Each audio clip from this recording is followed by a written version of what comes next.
What's the definition of insanity? Voting to repeal Obamacare over and over again and expecting different results. It's Wednesday, March 5th, and this is Now. Fireworks on Capitol Hill. Republicans are desperate for the 50th time. You heard that right, 5-0. We're going to vote to repeal the Affordable Care Act. Whether it's the first vote or the 50th vote. The Republican playbook hammering Benghazi and the Affordable Care Act. This is the right thing to do for the American people. I expect we'll have a very strong vote on our side. I am tired of this. The hearing getting very heated between congressional leaders Elijah Cummings, a Democrat, and Darrell Issa, a Republican. The chairman abruptly ended the hearing and cut off Cummings' mic. May I ask my question? Thank you. We're adjourned. Close it down. You cannot just have a one-sided investigation. It's a shameful episode that frankly harkens back to the McCarthy era. It's like a toddler throwing sand because he's not getting his way. You can't just leave out the facts that you don't like and include the ones that you do. And it's absolutely un-American. There they go again.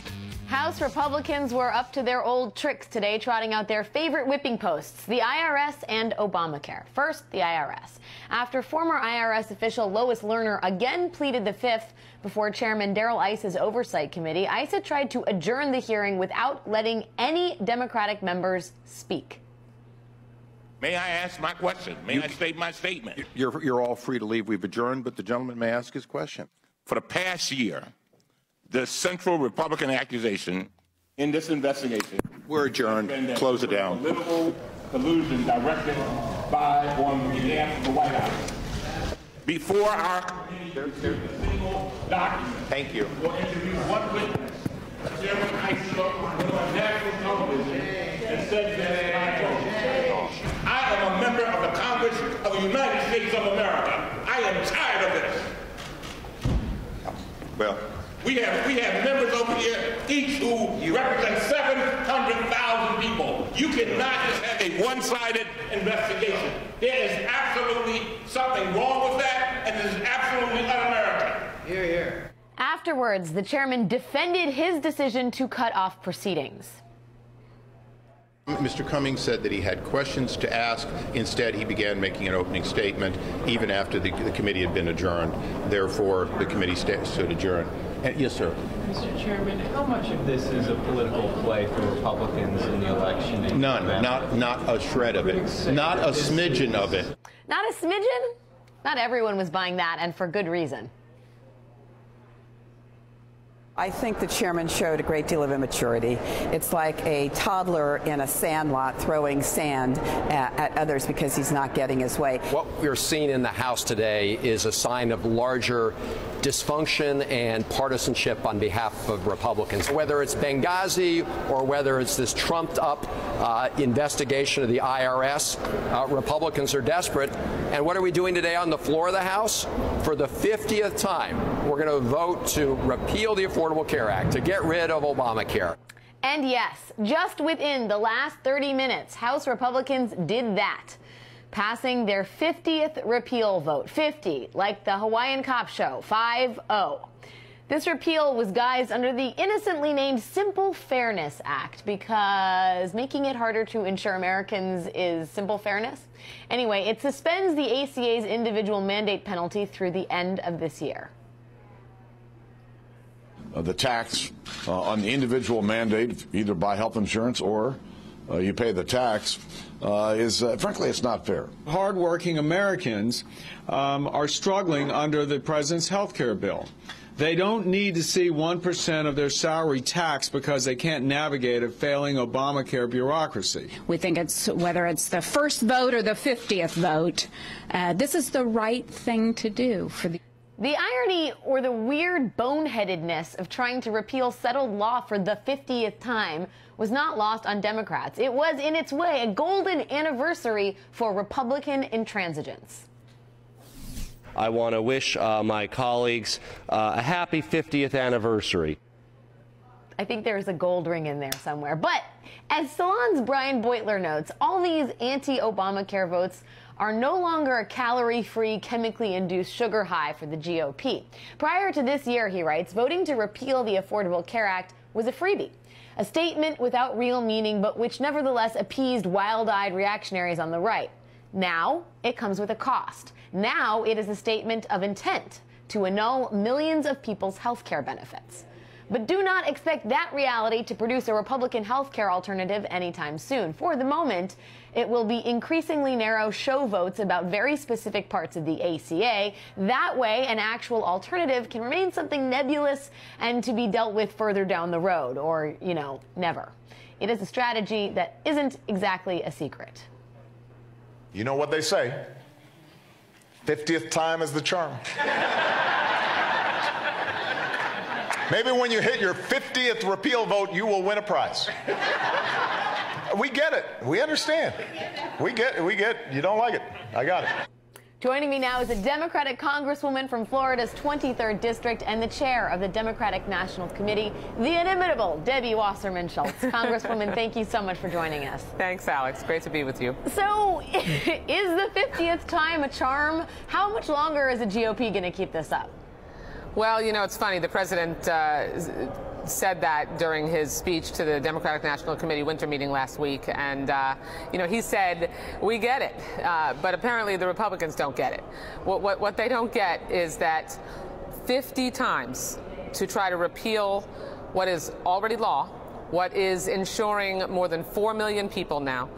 It means that what they're trying to do is deny the young man who in my district who hasn't had health care coverage in his whole life and now finally has it because of the Affordable Care Act, or the senior who stood up in a town hall meeting in my district and told me that she has to have the pharmacist score her pills so she can break them in half and make the prescription last longer, and doesn't have to do that anymore because Obamacare closed the donut hole.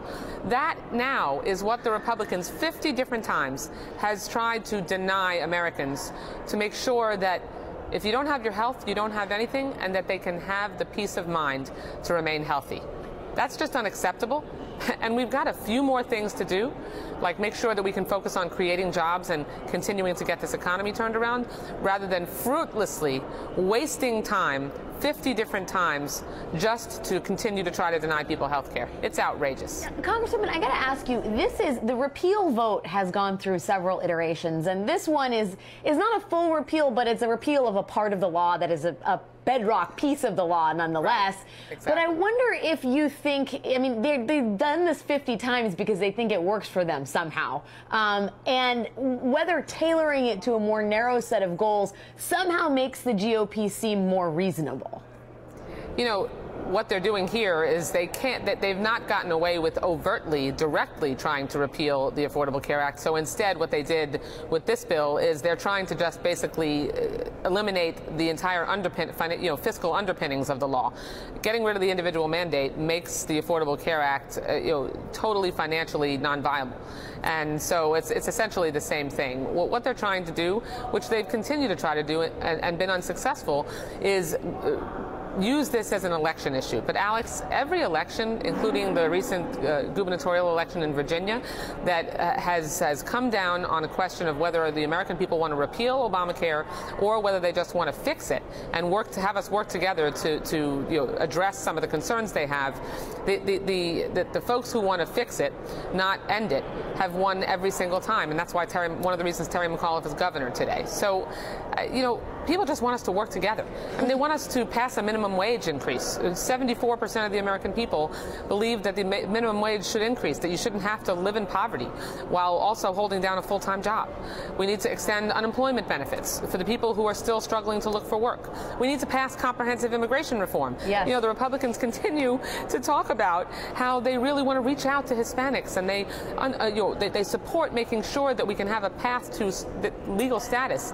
Yet they've now said repeatedly, that we're not going to deal with that issue this year. So they're talking out of both sides of their face. Indeed they are. And if we're talking about election year hijinks, I want to get your thoughts on Congressman Darrell Issa's behavior today with Congressman Elijah Cummings. And I found it, I will say personally, I'll weigh in insofar as anybody cares. I thought it was really beyond just shocking and actually distressing to see a congressperson who is in the halls of Capitol Hill precisely to represent the electorate, shut another one down so roundly and unapologetically, and then sort of brazenly defend himself as if he is on the path of the righteous. I am speaking, of course, of Darrell Issa. Yes. What was your reaction to it? Well, I was stunned. Not so stunned by who did it, because Darrell Issa, nothing surprises me anymore with his conduct. But in the last couple of weeks, in which we have been on both sides of the aisle, standing up for the rights of the oppressed, trying to make sure that in Venezuela that dictators there aren't shutting down the opposition.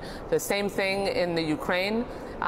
At the same time, you have a chairman of the Government Oversight Committee literally electronically cutting off the mic of the opposition to prevent him from having any say or participation in a hearing that was focused on an investigation that has been resolved, and that they are purely and obviously, through the cutting off of Elijah Cummings' mic, purely proving that what they're doing here is just trying to continue to politicize this issue.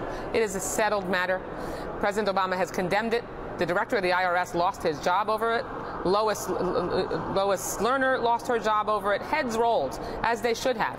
But unfortunately, Darrell Issa and the Republicans on that committee continue to try to use politics to bludgeon this administration and silence any debate or opposition, because they continue to bear hug obstructionism instead of moving forward together. It was a distressing day for American democracy in that hearing room.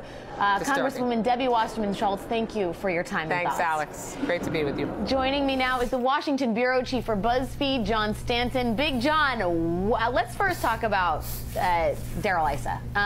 Does Darrell Issa pay any kind of price? I mean, among the electorate, but more specifically, I mean, I cannot imagine members of the Republican caucus look at that tape and say, yes, that is the guy that we want leading the charge. Yeah, I think, first of all, I think it's fascinating to watch Darrell Issa and Elijah Cummings operate together, because, they don't like each other. You would think that Darrell Issa should have seen this sort of coming, that doing this hearing was going to set off Cummings and he was really going to tear into him. And it definitely was a sort of a botched handling of this. Leadership is not probably going to be all that pleased, although, frankly, amongst Republican-based voters, this may play well. And House members don't have to worry about statewide sort of issues. They worry just about their own districts, and in a lot of districts, frankly, a Republican telling a Democrat that he's done, he's not going to let him talk, is probably going to play pretty well. So in the end, I'm not sure that he does pay much of a price. Do you think Issa has more room to keep litigating the IRS scandal, non-scandal scandal?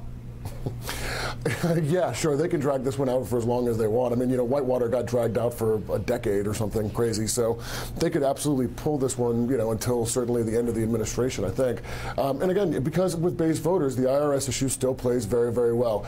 Even though, like as the Congresswoman just said, that it's largely been resolved. The people that were sort of behind a lot of this stuff have been fired or resigned, and the rules are sort of not being changed anymore. It doesn't really matter. It still plays very well with conservatives, and so long as it's a good winning issue for primary voters, I suspect Republicans will stick with it. John, let me ask you about another thing that happened on Capitol Hill today, to the dismay of many who like civil rights and democracy. The president's nominee to head the Department of Justice Civil Rights Division, a man named Debo Adegbile, his nomination failed in the Senate 57 to 52, and this seemed like a deeply political vote, as basically everything on Capitol Hill is. And a lot of Republicans came out, don't like President Obama's nominees just because they don't like President Obama. They also took issue with the fact that Mr. Adegbile had put out a statement in support or on behalf of Mumia Abu-Jamal at some point during his legal career in defense. But there were also 7 Democrats who voted against this, including Chris Coons, Bob Casey, Mark Pryor, Heidi Heitkamp, Joe Manchin, Joe Donnelly, John Walsh. A lot of those names are familiar because they are Democrats who are facing uphill re-election fights. Tell me a little bit about the tension between the White House nominating this person at this moment before the midterm elections. Well, you know, it's sort of fascinating. No one really paid much attention to this nomination until the last couple of days, frankly. And Republicans mounted a very strong rhetorical push against him because of the Mumia Abu-Jamal connection. And, you know, the Democrats that voted against him, a lot of them, I think, found themselves